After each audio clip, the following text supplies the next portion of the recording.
Hi, this is Cheryl from Nawadi's Art Original Creations, and today we're going to be going over what my sculpture planning process is.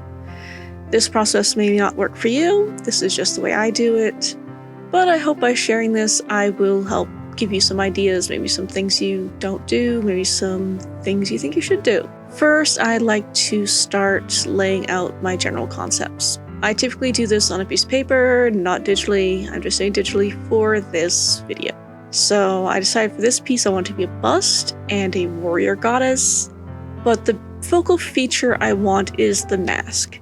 I had this idea of making a mask that would fit on and off with magnets. And I want to give it an animal or bird motif.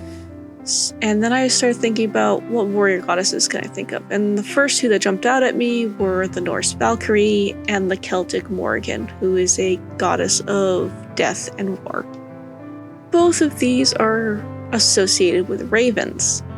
And I'm also a Critical Role fan, and so I then thought of the Raven Queen as well, who wears a mask, though it is a very different mask. So, Raven-themed mask, warrior goddess, leaning into Celtic and Viking iconography and patterns, maybe like Celtic knotwork, or the sort of swirling, intertwined art of Norse carvings. And of course, to attach the mask with magnets. Now, all these things take a little bit of planning, but I don't like to over-plan my pieces. So once I have done my brainstorming, I go to sketching. Now, I do all of this typically on paper, not digitally, because it just works better for me on paper. I'm doing it digitally just for this. But I like to keep things very rough, because all I'm trying to do is get down the rough concepts before I go in and start looking for references and refine the ideas. Now, some people like to do very detailed sketching after they've gathered their reference material, and that's not really my thing.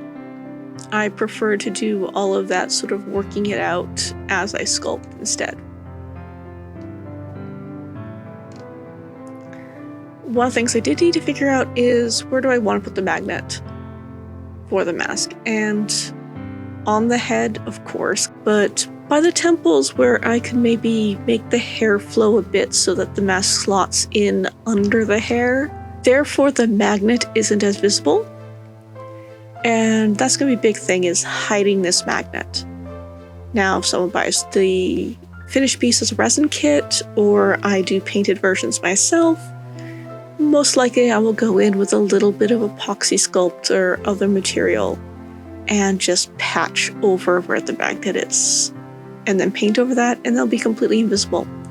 But not everyone wants to do that. Some people just want the plain resin. I may do some that are cold cast, in which case people don't want to paint it. So I want to give a lot of options for, having to modify it as little as possible once you get the finished piece.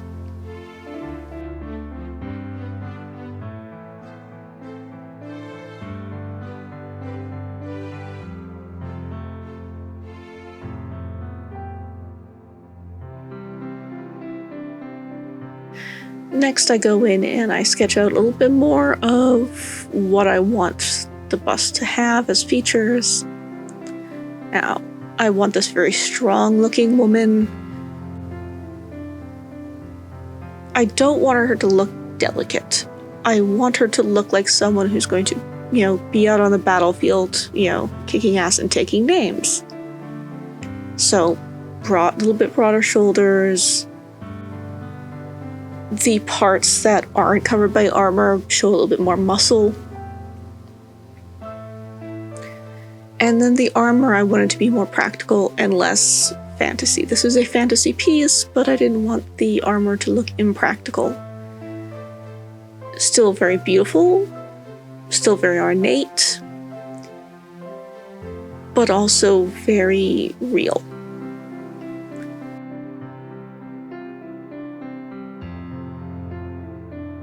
Pauldrons on the shoulders, possibly metal, possibly leather pauldrons. a leather breastplate with carved leather designs in it. My grandfather was a leather worker, so I have a deep love for hand-tooled leather, and working that into a sculpture is something that, appeals to me a lot. And then chainmail in the exposed pieces underneath the leather armor, which should be an interesting thing to try to sculpt. That's a lot of very fine detail.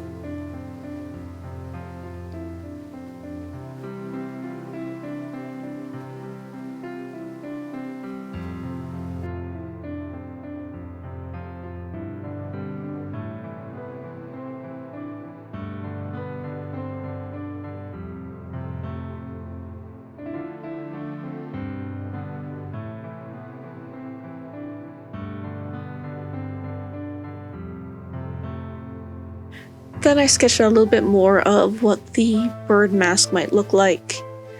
I also want it to look like carved tooled leather. I don't want it to look like bone.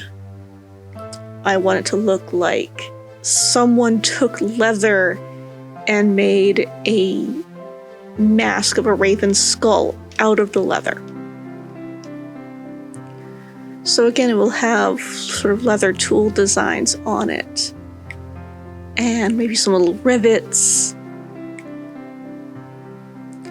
Just see as I work on it what works the best.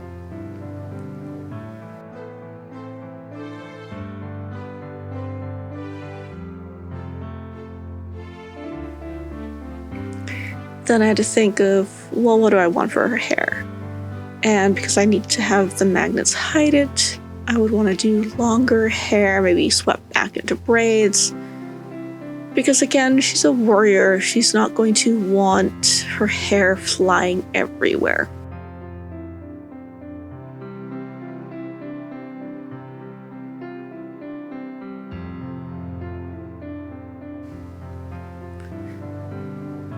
Next is probably the thing that I think you need to plan out the most when you're doing a sculpture. The finished motifs, the finished details, you can keep that loose in planning, but armatures you want to plan ahead. Figure out your pose if you're going to be doing a rigid armature. I don't like to do completely rigid armatures because if I want to change the pose, I can't. So I do prefer to use aluminum wire armatures with, at most, a brass rod in the least flexible areas. For a bust, because generally I'm not trying to change the pose of the spine, I will use a brass rod for the spine, which I did for this piece. And the rest I will do with aluminum armature wire. I also prefer to bulk out my armatures afterwards to use up less clay. And if I'm doing it in polymer clay, that will also reduce the chance of cracking, though this piece is being done in monster clay, which is a waxy oil-based clay. If you're using wet clay or other earth clays that are water-based, you probably want to bulk up more with like newspaper. Though if you're using that, you're probably working at a larger scale than I am. The other thing is, I have a 3D printer, and it's a lot of fun to use, and I want to start incorporating it more into my sculptures, though less as the sculpture itself than as individual elements and ways that it can help me make my sculpting a little easier. In the case of this one, I wanted to experiment with making where the base and the bust are keyed together for assembly, because what I was visualizing probably wasn't going to be castable in one piece. It would need to be 3 pieces: the base, the bust, and the mask. So I designed and 3D printed the pieces of the base and the bottom of the bust, which I then anchored the wire and brass rod into. There's a little cutout cube in the top of the base and a cube sticking out in the bottom of the bust, and they key together. And then there's also a square base at the very bottom, and in between is holes to fit 1/2-inch dowel into. And this is important because I didn't know exactly how tall I wanted the base to be until I had built the armature. So once I did that, I could figure out what the exact height I wanted for the base was, and then could cut a 1/2-inch dowel right size. So what do I want to do for the base? Honestly, I still don't know. I started writing down ideas, and none of them quite work, except I think maybe going with the Celtic or Viking carved design. There are some beautiful carving motifs in both, and I think that's the direction I might go, but I haven't quite figured it out.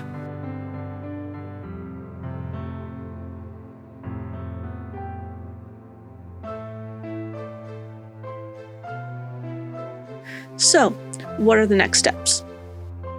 Next thing is, after you have your rough idea, go start gathering references. Lots and lots of references. Now for this video, I didn't gather as much as I would normally, because I wasn't trying to make a 3-hour video. And you don't need 3 hours of me, Google image searching. One thing is though, you need to keep your references organized. How is up to you. You could put them all in a folder on your computer.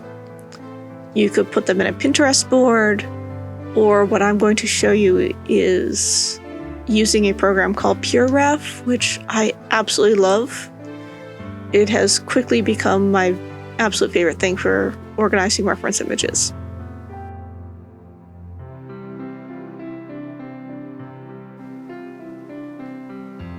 So if you use PureRef like me, you want to go to pureref.com. This is pay what you want software. You could download it for free if you want, but I would suggest, throwing a few dollars at the developers who created this incredibly useful tool, or download it for free now, use it a little bit, decide this is really cool, and then drop them some money later. Whatever you do, just eventually give them some money. Now it has various settings. This one is to keep it always on top, so that when I'm Google image searching, I can drag and drop pictures directly into it.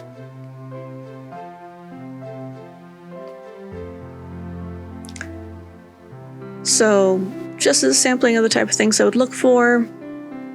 So first we're going to look for some chainmail texture, because that's something I'm going to want to closely reference. For this, I'm showing you looking up images. I actually make chainmail, so I'm probably going to grab a piece of chainmail that I've made and use that as a reference right in front of me. But if I didn't have that, finding images of chainmail texture would be important. It's also important to look at, say, how chainmail is constructed.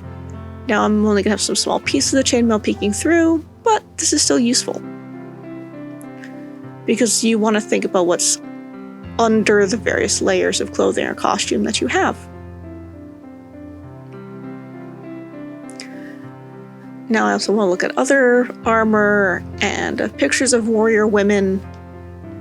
Now the general idea here is find as many references as possible, because if you only have 1 or 2 references, you're likely to be a little too close to them, which if you're doing something that's fantasy or something else that is, say sci-fi, anything that's not strictly historical or a portrait, you don't want to be directly matching someone else's work. I mean, obviously you don't want to ever be copying someone else's artwork, but I mean, you're not going to be directly doing the exact same costume. Whereas historical, you might want to be more accurate and, very closely follow period designs.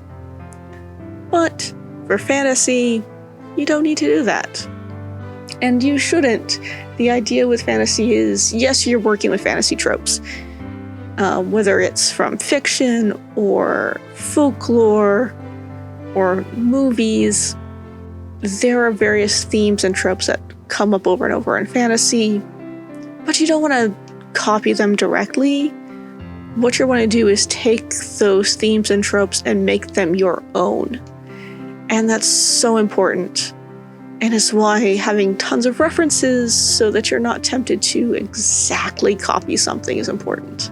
I'm looking at ravens. Ravens are a real animal. I'm going to want to be very close to actual ravens in how I sculpt the raven parts of this sculpture. And say, get the anatomy of the skull right. Even though it's going to be a skull mask, it's still going to be based on the real skull. And I also looked up, again, some pictures of how some various raven skull masks have been done. Because it's just an example, I'm not going to be finding a ton of reference images. My full reference board for this is massive. Like, I don't know, I've got to have 70 or 80 pictures in the full reference board. This is just real quick, pulling in ideas. So, some final thoughts and tips. Plan your armatures more than you plan everything else. You don't want to do armature surgery. It's pretty much the worst thing. I mean, short of dropping your sculpture, which I've also done. Also, don't do that. Plan your armatures, don't drop your sculptures.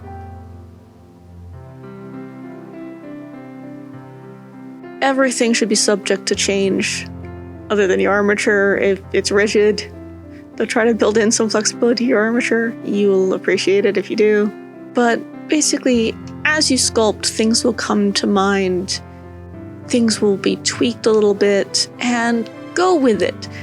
Unless you're working from, what a client wants, go with what feels right to you in sculpting.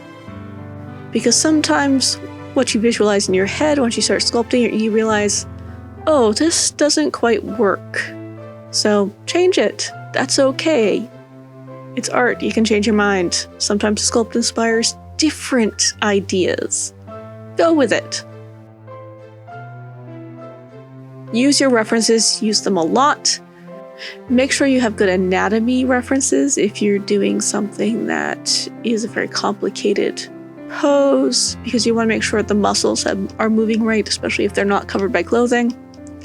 And also textures. Textures really sell a sculpture. If you want something to look like leather armor, having it be super smooth is going to read more like metal. Leather has some textures, a very sort of subtle organic texture. It is always better to have too many references and not use some stuff than to have too few, because then you have to pause in the middle of sculpting and go find more.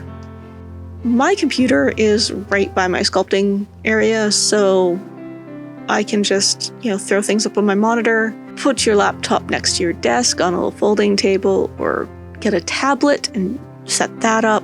But the idea is you really want your references nearby. Also, the most important thing is this is art. This should be fun. This shouldn't be a chore. There are parts of art that are hard and difficult and take problem solving, but you should still be enjoying yourself while you do it. I hope this video was helpful to you, and like and subscribe and all that jazz. I will see you in the next video. Goodbye.